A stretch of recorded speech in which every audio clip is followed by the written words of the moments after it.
है महाराज अगस्त जी के, जिनके शीश हुए छुतीसन।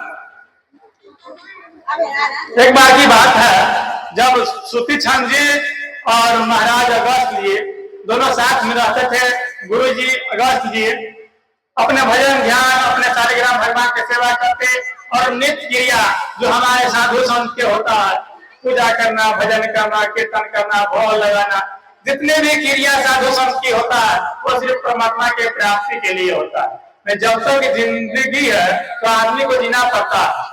एक आदमी से पूछा गया कि क्यों जी रहे हो, जीने के बजाय क्या है, तो इंसान सीधा साफ जवाब दिया, क्योंकि मुझे अभी तक मरे नहीं है। जिंदा इसलिए है कि मरे तक मरे नहीं है, मर जाएंगे तो जीने के कोई आते ही नहीं है।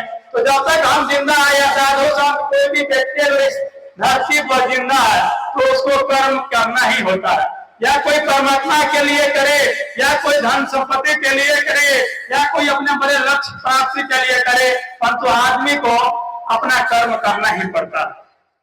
तो महाराज अगस्त नित्य क्रिया होकर सुबह स्नान करना, पूजा करना, शालिग्राम भगवान को स्नान करना, पूजा करना, भोग लगाना, भजन करना, यही नित्य क्रिया था।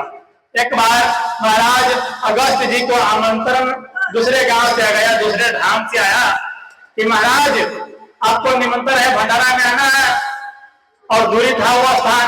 तो अगस्त जी छुतीसन को समझा दिए कि देखो बच्चा, तुम अभी नए हो तो लोग मंदिर के कार्यभार संभालो, तुम्हारा काम है भजन करना, ध्यान करना, जो नित्य क्रिया है तुम तो जानते ही हो, इतना दिन सेवा चुके हो, तो नित्य दिन भजन क्रिया करते रहना।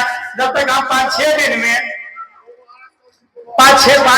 हम लौट के भंडारा पाके चले आएंगे दूसरे स्थान से। बोला ठीक है गुरु जी, आपकी आज्ञा के सिरोधार रहेगा, आपकी आज्ञा को हम पालन करेंगे, पर एक शर्त है। बोला क्या शर्त? पहले का जमाना था महाराज जी, तो गुरु जी चेला बनाने से पहले शर्त रखते थे कि देखो तुमको ये नियम पालन करना पड़ेगा, ये नियम पालन करना पड़ेगा, परंतु आप क्या चीज यही करता है। गुरु जी बनाने से पहले गुरु जी को कह देते हैं कि गुरु जी हम शिष्य जब बनेंगे जब आप मेरे शर्त पर चलिएगा। परंतु पहले का जमाना था तो शर्त गुरु जी रखते थे, चेला नहीं, परंतु चेला शर्त गुरु जी से रखते हैं कि गुरु जी हम रहेंगे, परंतु ऐसा ऐसा कीजिएगा तब। बोले वृंदावन बिहारी लाल के जय सीताराम। तो महाराज जी क्या हुआ? बोला महाराज जी गुरु जी शर्त यह है कि आप जो नित्य शालिग्राम भगवान को पूजा करते हैं वो शालिग्राम भगवान को छोड़ के जाना पड़ेगा। वो हम पूजा करेंगे, आप चले जाएंगे, हमको अकेले रहना पड़ेगा। तो कम से कम ठाकुर जी को छोड़ के जाइए तो हम ठाकुर जी से बात कर पाएंगे, अकेले हम किससे बात करेंगे? एक तो आप जंगल में रहते हैं, जंगल में किसी को आना न जाना, यहाँ ठाकुर जी रहेंगे तो कम से कम ठाकुर जी को भोग लगाते समय बात कर लेंगे, आरती करते समय बात कर लेंगे, कुछ न कुछ बात करते रहेंगे। ठाकुर जी रहेंगे तो हम ऐसे अकेले में किससे बात करेंगे? गुरु जी को भी लगा चला बात तो सही कह रहा है, बेचारा अकेले किससे बात करेगा, इससे अच्छा छोड़ देते हैं। ये तुम नियम सब जानते ही हो, ठाकुर जी का भोग लगाना, स्नान करना, चंदन लगाना, ये करना, फिर ठीक है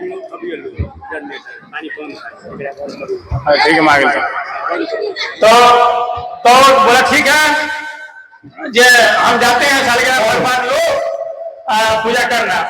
महाराज अगस्त जी चले गए भंडारा में और छुतीसन जी पूजा करने लगे। और नित्य दिन 2-3 दिन पूजा वूजा किए, बड़े ध्यान से अच्छे से पूजा ध्यान करे, अच्छा से पूजा पाठ करे, सुबह उठ जाए, स्नान करे, पूजा करे, भोग लगावे, भगवान के दम मस्ती में अकेले में झूम रहा है। और एक दिन क्या हुआ महाराज जी, खूब बारिश हुआ, भोग लगाने के लिए कोई उपाय ही नहीं था, न जलावन था, न जंगल में पूरा पानी हो गया, जलावन से भीज गया, तो भोग क्या चीज लगा? अब वो पूजा तो कर लिया, भोग लगाने के लिए कोई था ही नहीं। तो छुतीसन सोचने लगा कि भोग क्या लगा। महाराज उनका जामुन पर नजर गया, देखा तो जामुन का पेड़ है, उस पर काला जामुन लटका हुआ। तो बोला जामुन तो भोग लगा सकते हैं, परंतु तोड़ेंगे कैसे? जामुन तोड़ने के लिए कुछ होना तो चाहिए, मुझे तो हरने भी तो नहीं आता कि मैं चढ़ के जाके जामुन तोड़ के लाऊं। तो ये सोच ही रहा था, ये बोला हाथ में पत्थर होता तो मैं उसको मारता तो तोड़ के लिए आते और फिर भोग लगाते।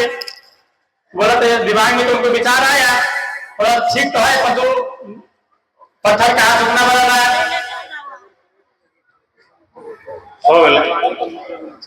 तो ये बंद कर दीजिए। तो मैं वो पत्थर नहीं उनको मिल रहा था, वो सोचा शालिग्राम भगवान तो है ये है, किस दिन काम आएगा, कम से कम वो तो तोड़ने में आया, जामुन तोड़ने में तो आया।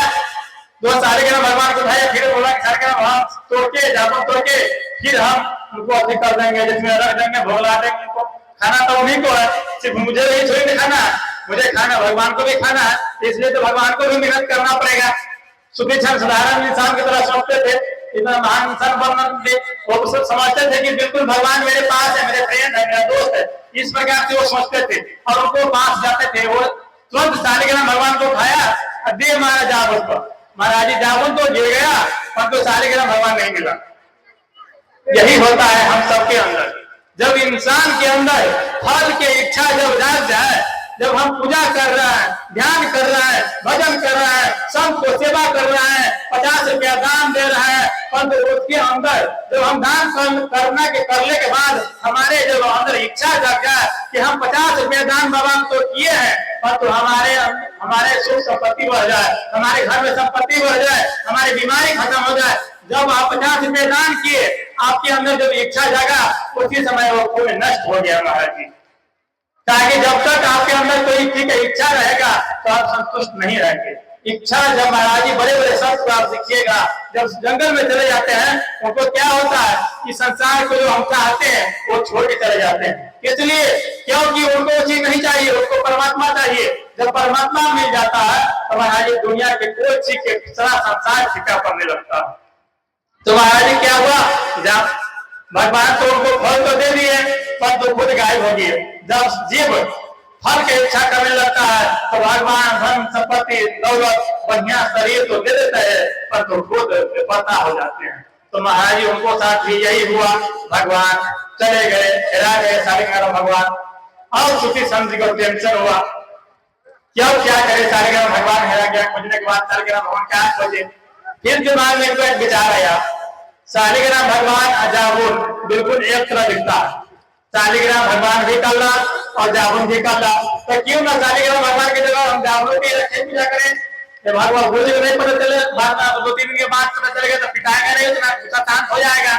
तो क्या किया महाराज जी, जामुन को ही रख दिए, पूजा करने लगे। सुबह सुबह चंदन करते उस जामुन के भोग लगाते, अंदर से दर्द से राम राम राम राम कर 2-3 दिन बीत गए महाराज जी।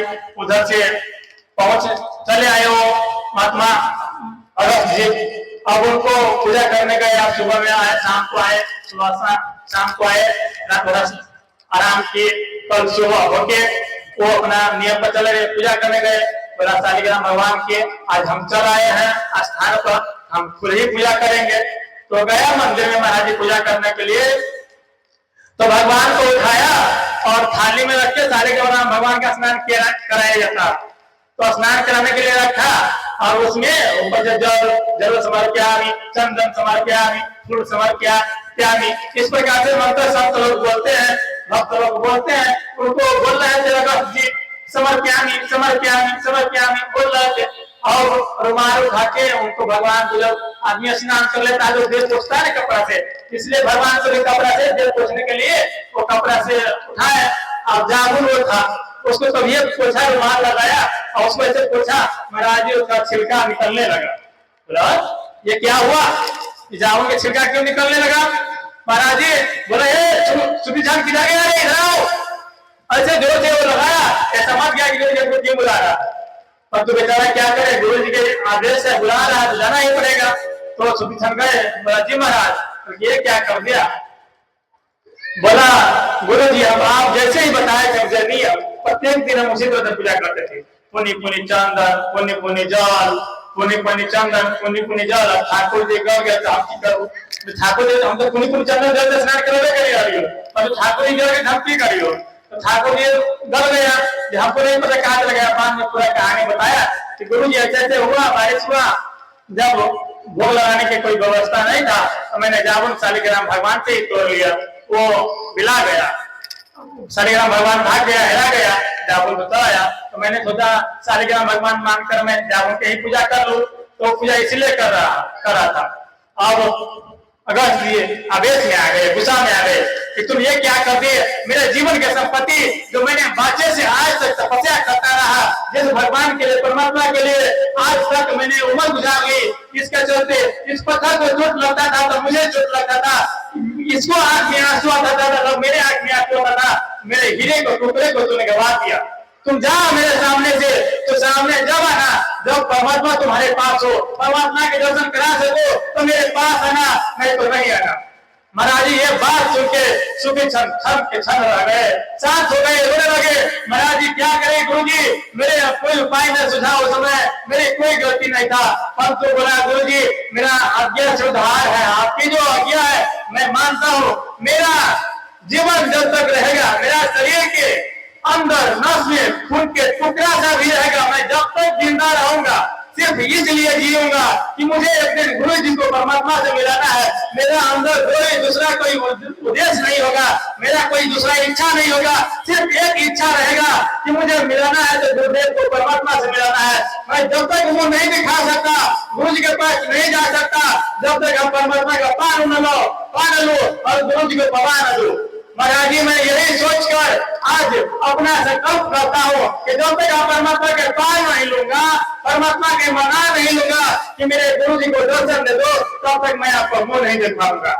वो गुरु जी के सामने, अजय जी के सामने जाके वो संकल्प कर दिए और चल दिए महाराज जी जंगल में तपस्या करते करते जब बहुत दिन बीते, जब वही त्रेता युग आया महाराज जी, जब राम जी जन्म लेके आए तो वही 7 सूती क्षण अपने गुरु जी को आश्रम लेके जाते हैं।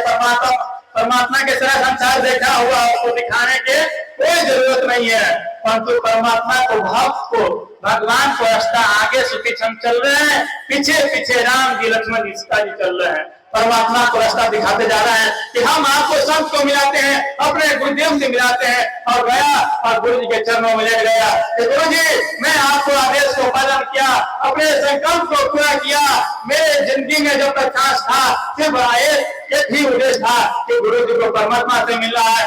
हमारे जीवन से एक ही उद्देश्य होना चाहिए, हर जीवन में अगर मानव हो तो विवेकानंद जी कहे थे कि जब तक तुम इंसान हो, इंसानियत होने के नाते तुम खुद को नहीं जान लेते हो, तुम अपने आत्मा को नहीं जान लेते हो, खुद को नहीं पहचान लेते हो, तो तुम इंसान कहलाने के लायक नहीं हो, तुम जिंदे आप मुर्दे समान हो। महाराज जी कितनी बड़ी बात है कि आज हम लोग कहते हैं मैं ब्रजेश हूँ, फलना ये है, थाना ये, अपने नाम से पुकारते हैं, परंतु वो नाम किसी माता पिता के दिया हुआ है, वो किसी हमारे समाज के दिया हुआ है, खुद को कभी नहीं जाने। आपको आज तक इतना पता नहीं है कि मन कैसे काम करता है, बुद्धि किस प्रकार से तर्क लगाता है, हमारी आत्मा क्या है, क्या आत्मा दुख सुख से परे होता है। आपने सिर्फ शास्त्र में पढ़ा होगा, दूसरे के संतों के मुख से सुना होगा, पर कभी भी आपने ये नहीं सोचा होगा कि 15 मिनट अकेले में बैठते हैं और ध्यान करते हैं कि सच में परमात्मा होता है, सच में आत्मा होता है, क्या आत्मा के दुख सुख नहीं होता, तो मुझे दुख सुख क्यों हो रहा है। कभी खुद से सवाल कीजिएगा अकेला में महाराज जी, तब पता चलेगा कि खुद का महत्व क्या होता है। महाराज जी जब हम अकेला में होते हैं तो हमारे अंदर सवाल उठने लगता है, हमारे इंसान है, हम सब के इंसान के अंदर सवाल कुछ न कुछ उठने लगता है, हम क्यों जन्म लिए, तो हम अकेला में क्यों नहीं करते, अकेलापन आदमी को क्यों काटने के लिए दौड़ता है। कोई संत को 2 महीना के लिए अकेला छोड़ दीजिए, उनको साधारण बात है, कोई बात नहीं है, परंतु कोई धीरे आदमी को 1 घंटा के लिए घर में अकेला बंद कर दीजिए, महाराज जी उसको काटने के लिए दौड़ेगा। कभी अकेला में जिया ही नहीं है, कहा कि अंदर के सवाल, अंदर के सोच जब शुरू होगा, आपसे प्रश्न करेगा, आपके दिल जब प्रश्न पूछेगा तो किस परमात्मा को संतान हो, इस दुनिया में सिर्फ खाने पीने सोने के लिए, सिर्फ भोग करने के लिए आए हो, इतना करने के लिए महाराज जी मच्छर, जीव जंतु, कुत्ता ये 5-10 मिनट में करके वो सब काम क्रिया करते हैं। जो आप जितना सुख भोगते हैं महाराज जी मच्छर 24 घंटा में भोग लेते हैं। बताइए तो हमारे मानव होने का क्या उद्देश्य होना चाहिए। मानव होने का उद्देश्य सिर्फ एक ही है कि परमात्मा को प्राप्ति कर लेना है। बोले रामचंद्र की, महादेव की, वृंदावन कृष्ण देव की, जय जय सीताराम। बड़े ही दूर के हमारे माता बहन और बड़े बड़े कलाकार, कथावाचक हमारे रमणीय धाम मंदिर के सेवा समिति बड़े ही श्रद्धा से आप सबको लिए कथा वाचकों के उपाय किए हैं कि श्रद्धालु लोग सुने और अपने मन में उतारे। तो इन लोगों का अब वो कथा करेंगे और आप लोग इन कथा का रसपान करेंगे। मैं अपने वाणी को विराम देता हूँ। मैं जानता हूँ मुझे कुछ नहीं पता, परंतु हमारी उम्र के हिसाब जानकर आप लोग मेरे क्षमा छोटे से गलती को क्षमा करेंगे। जय सिया राम, जय सीताराम।